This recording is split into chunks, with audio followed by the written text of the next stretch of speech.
Dear students, welcome to my class. आज हम सब एक्सरसाइज 4.4 का क्वेश्चन नंबर 3 और क्वेश्चन नंबर 4 सॉल्व करेंगे। इसमें क्या दिया गया है देखते हैं। क्या एक ऐसी आम की बगिया बनाना संभव है जिसकी लंबाई चौड़ाई से दुगनी हो और उसका क्षेत्रफल 800 मीटर स्क्वायर हो? यदि है तो उसकी लंबाई और चौड़ाई ज्ञात कीजिए। सबसे पहले इसमें क्या करेंगे हम, जो ये दिया गया है कथन, इसको हम द्विघात समीकरण के रूप में व्यक्त कर लेंगे। उसके बाद द्विघात समीकरण के मूल यदि ज्ञात हो सकते हैं तो इसका मतलब आम की बगिया बनाना संभव होगा। तो सबसे पहले इस कथन को द्विघात समीकरण के रूप में व्यक्त करने के लिए हम क्या करेंगे, यहाँ पर देख रहे हैं लंबाई है, लंबाई के बारे में कहा जा रहा है लंबाई चौड़ाई से दुगनी हो। तो द्विघात समीकरण के रूप में व्यक्त करने के लिए या कोई भी कथन दिया गया उसको समीकरण के रूप में व्यक्त करने के लिए इस तरह के जो क्वेश्चन होते हैं उसमें सबसे अज्ञात, बिल्कुल अज्ञात जो राशि होती है उसी को मान लेते हैं एक्स। तो यहाँ पर क्या अज्ञात है, देख रहे हैं कि लंबाई चौड़ाई से दुगनी हो, मतलब चौड़ाई अज्ञात है, लंबाई तो ज्ञात हो जाएगा। जैसे लंबाई दिया, लंबाई चौड़ाई से दुगनी हो, लंबाई के बारे में कहा गया लंबाई चौड़ाई से दुगनी हो, लेकिन चौड़ाई के बारे में कुछ नहीं कहा गया है। तो चौड़ाई बिल्कुल अज्ञात है, इसी को मान लेंगे एक्स। तो लिख लेते हैं इसको, मान लेते हैं इसके, माना बगिया की चौड़ाई एक्स है,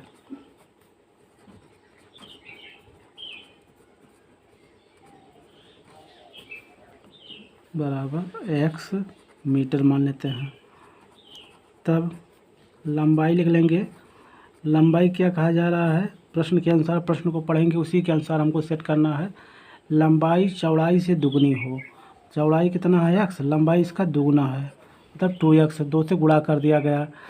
अब इसका क्षेत्रफल निकालते हैं। बाग का क्षेत्रफल या बगिया का क्षेत्रफल, बगिया का क्षेत्रफल, बगिया जो है ये आयताकार है, तो बगिया का क्षेत्रफल मतलब आयत का क्षेत्रफल, ये होता है लंबाई गुणे चौड़ाई, फार्मूला होता है। उसी फार्मूले का प्रयोग करेंगे तो लंबाई है 2x और चौड़ाई कितना है x। अब इन दोनों का गुणा कर लेंगे तो ये कितना हो जाएगा 2 और x से x का गुणा करेंगे x स्क्वायर हो जाएगा, ये हो गया। लेकिन प्रश्नानुसार क्या कहा जा रहा है, प्रश्नानुसार लिख देते हैं। प्रश्नानुसार जो बगिया का क्षेत्रफल है कितना है 800 मीटर स्क्वायर, मतलब ये जो 2x स्क्वायर है इसको किसके बराबर कर देंगे, 800 के बराबर कर देंगे। अब इसको तो थोड़ा सा सेट करते हैं, इस 2 को हम इधर भेज देंगे तो एक्स स्क्वायर इक्वल टू कितना हो जाएगा 800 बटे में 2 हो जाएगा 2, 2 एकम 2, 2 चौक 8, ये 0। तो एक्स स्क्वायर इक्वल टू कितना हो गया 400, एक्स स्क्वायर इक्वल टू 400 हो गया। या एक्स स्क्वायर इसको इधर कर देंगे -400 हो जाएगा बराबर 0। ये द्विघात समीकरण के रूप में इसको व्यक्त कर दिया गया। अब हम चेक करेंगे इसके मूलों को, क्योंकि इसमें कह रहा है क्या ऐसा संभव है। तो पहले मूल को चेक कर लेंगे कि मूल इसके कैसे हैं, वास्तविक हैं या काल्पनिक हैं। अगर वास्तविक हैं तो बगिया बनाना संभव है, उसके बाद हम जो है इसकी लंबाई और चौड़ाई निकाल लेंगे। यहाँ पर मूल तो वैसे भी ज्ञात कर सकते हैं बिना चेक किए, क्योंकि ये सॉल्व किया जा सकता है, बिल्कुल आसान क्वेश्चन है। लेकिन प्रोसेस को कर लेते हैं हम चेक करने वाला। हो सकता है कोई दूसरा क्वेश्चन दिया गया हो, उसमें थोड़ा सा बड़ा हो, तुरंत ना समझ में आ रहा हो कि निकलेगा कि नहीं निकलेगा, तो इसके लिए इसकी तुलना कर लेते हैं। इसको समीकरण नंबर 1 ऐसे मान लेते हैं और फिर इसकी तुलना द्विघात समीकरण का जो मानक रूप है उसी से करते हैं। जैसे लिख लेते हैं, उपरोक्त समीकरण की तुलना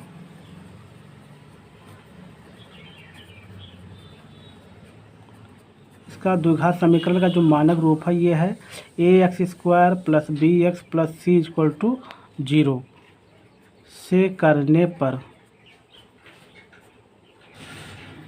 तुलना करेंगे तो देख रहे हैं यहाँ पर x² का गुणांक क्या है, a है।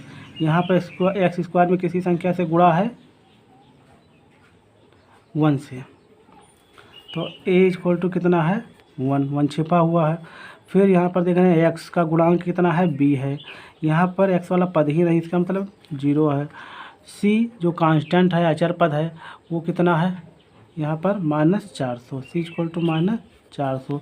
अब इसमें हम एक विविक्त कर चेक करते हैं, डी का मान निकालते हैं। डी इक्वल टू कितना होता है v² - 4ac। तो v का मतलब कितना है 0, 0 का स्क्वायर 0 हो जाएगा, लगा देते हैं स्क्वायर -4, a का मतलब है 1, c का मतलब है 400। ये कितना आया, ये 0 के स्क्वायर 0 हो जाएगा, लिखने का कोई मतलब नहीं है। इधर माइनस माइनस का गुणा प्लस हो जाएगा, 4 एकम 4, फिर 4 से इसमें 400 में गुणा करेंगे, 4 चौक 16, 1600 आया। ये ग्रेटर देन 0, मतलब विविधकर जो है ग्रेटर देन 0, मतलब 0 से बड़ा है।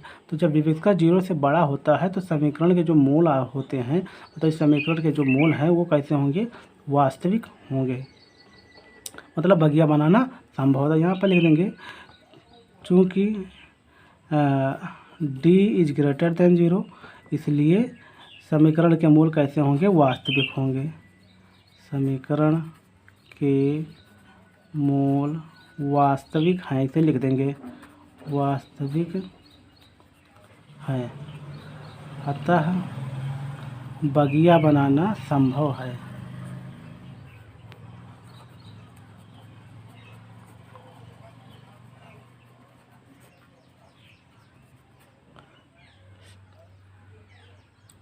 अब हमको वही मान निकालना है, तो मान निकालने के लिए कई तरीका है, या तो सूत्र का प्रयोग किया जाए या डायरेक्ट गुणनखंड विधि के द्वारा इसको हल कर लिया जाए, या बिल्कुल आसान क्वेश्चन को ऐसे भी लिख लेते हैं x² - 400 = 0, या इसको ऐसे कर देते हैं x गुणनखंड विधि द्वारा हल करते हैं, ज़्यादा ठीक रहेगा, कोई कन्फ्यूजन नहीं रहेगा।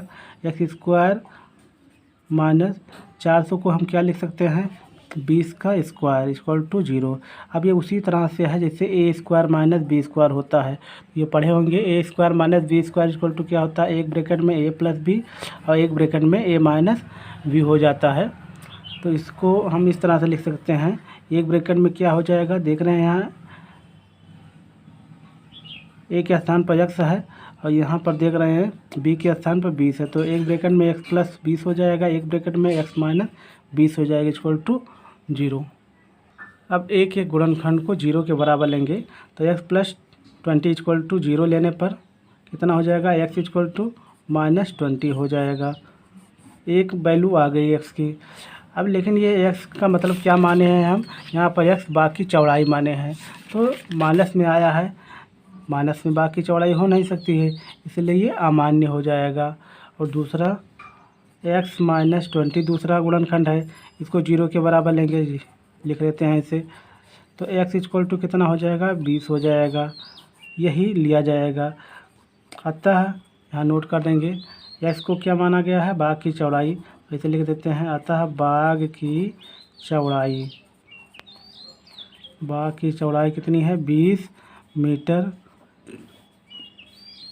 लंबाई लिख लेते हैं, लंबाई कितना है, चौड़ाई का 2 गुना।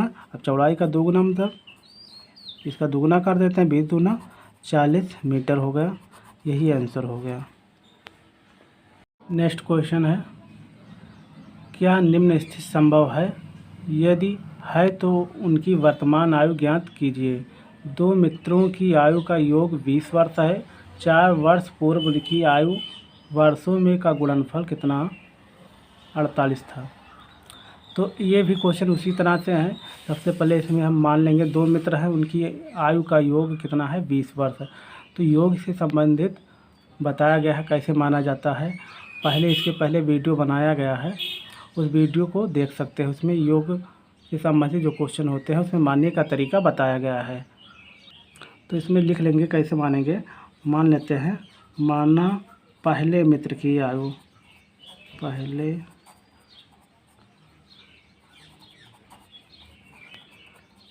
आयु बराबर x वर्ष। तब दूसरे मित्र की आयु लिख लेते हैं,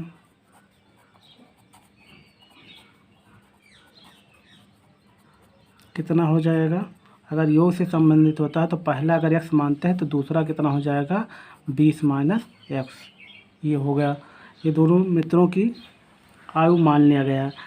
अब यहाँ पर क्या लिखा है, पहला कंडीशन ये हो गया 4 वर्ष पूर्व, 4 वर्ष पूर्व कह रहा है, तो 4 वर्ष पूर्व चले जाते हैं, 4 वर्ष पूर्व, 4 वर्ष पूर्व उनकी आयु का गुणनफल 48 था। तो पहले 4 वर्ष पूर्व दोनों की आयु हम देख लेते हैं। तो 4 वर्ष पूर्व पहले मित्र की आयु देख लेते हैं।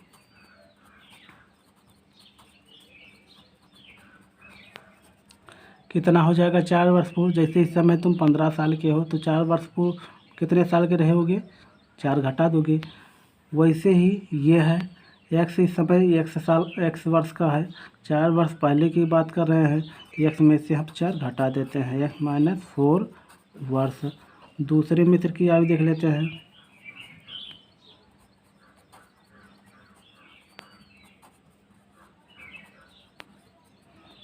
बीस माइनस एक्स है, वर्तमान है, इसमें से हम 4 घटा देते हैं, तो देख रहे हैं 20 और ये -4, 20 में से 4 घटा देंगे, यह हो जाएगा 16, 16 माइनस एक्स वर्ष। अब प्रश्नानुसार देखते हैं, प्रश्नानुसार तब प्रश्न के अनुसार क्या कह रहा है यहाँ, 4 वर्ष पूर्व उनकी आयु का गुणनफल 48 था, मतलब इसका और इसका दोनों का गुणनफल, मतलब एक्स माइनस 4 और 16 माइनस एक्स का गुणा करते हैं, ये कितना है प्रश्न के अनुसार 48।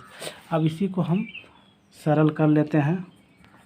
तो कैसे सरल करेंगे, देखो इसको उठाते इसमें गुणा करते हैं, 16 का एक्स में गुणा करेंगे, 16 एक्स हो जाएगा, माइनस लगा देंगे, 16 का 4 में गुणा करेंगे, 16 चौक 64 हो जाएगा। अब इसको उठाते हैं एक्स का इसमें गुणा करेंगे, लेकिन पहले चिन्ह का गुणा होगा, माइनस आ गया, यहाँ प्लस है तो ये हो जाएगा माइनस, और एक्स स्क्वायर हो जाएगा, एक्स एक्स का गुणा होगा, और फिर माइनस एक्स का गुणा करेंगे -4 में, तो माइनस माइनस का ही हो जाएगा प्लस, और एक्स का 4 में गुणा करेंगे तो 4x हो जाएगा इक्वल टू 48। अब देखो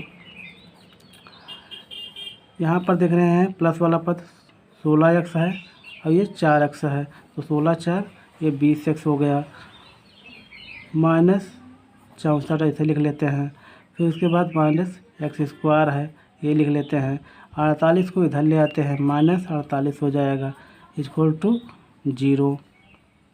अब बड़ी घात वाली पद पहले लिख लेते हैं, तो ये है एक्स स्क्वायर ऐसे लिख लेते हैं, लेकिन आगे माइनस है तो माइनस चिन्ह लगा देते हैं। उसके बाद ये 20x है, 20x ऐसे लिख लेते हैं, फिर यहाँ पर -64 है, -48 है, दोनों के आगे जब माइनस होता है तो दोनों जुड़ जाएंगे, आगे चिन्ह लेकिन माइनस का ही रहेगा, 8 4 12 हो गया, 6 4 10 और 1 11 हो गया इक्वल टू 0। या यहाँ माइनस है तो माइनस हम कॉमन ले लेंगे, मतलब बाहर कर लेंगे, तो एक्स स्क्वायर यहाँ माइनस बचेगा, 20x माइनस से बाहर निकल गया तो प्लस हो जाएगा, 112 इक्वल टू 0। या इसको इस तरह से लिख सकते हैं, X square -20x plus 112 equal to, minus को इधर भेज देंगे, ये 0 हो जाएगा।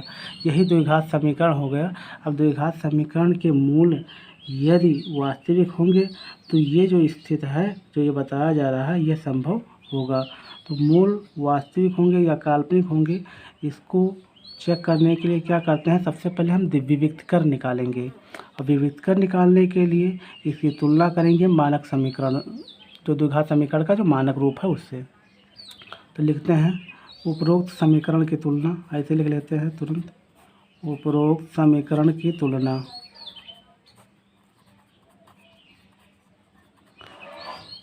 ax² plus bx plus c equal to 0 से करने पर,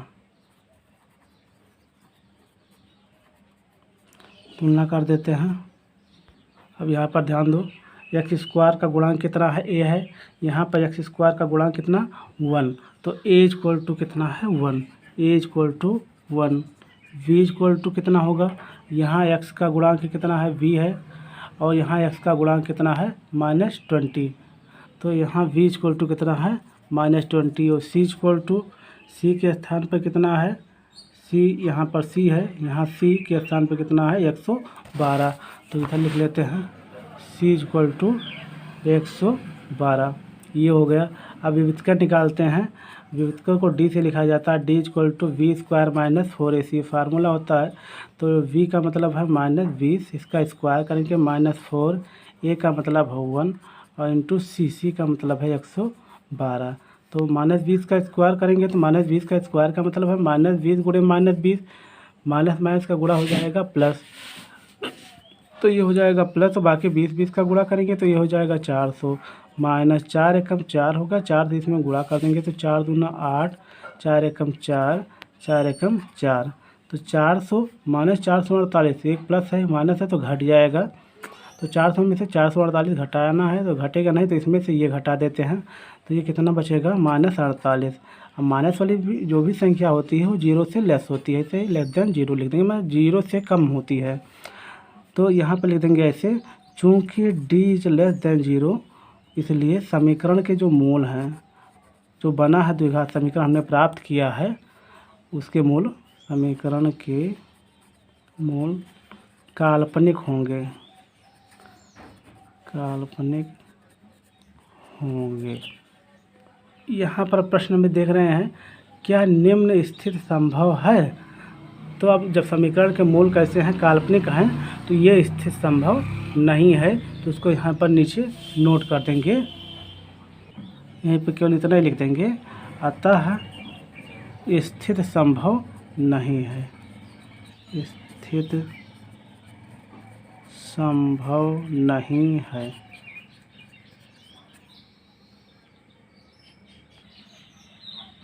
इन दोनों प्रश्नों के हलों को कॉपी में अपने नोट कर लेना और समझकर इसको स्वयं से लगाना।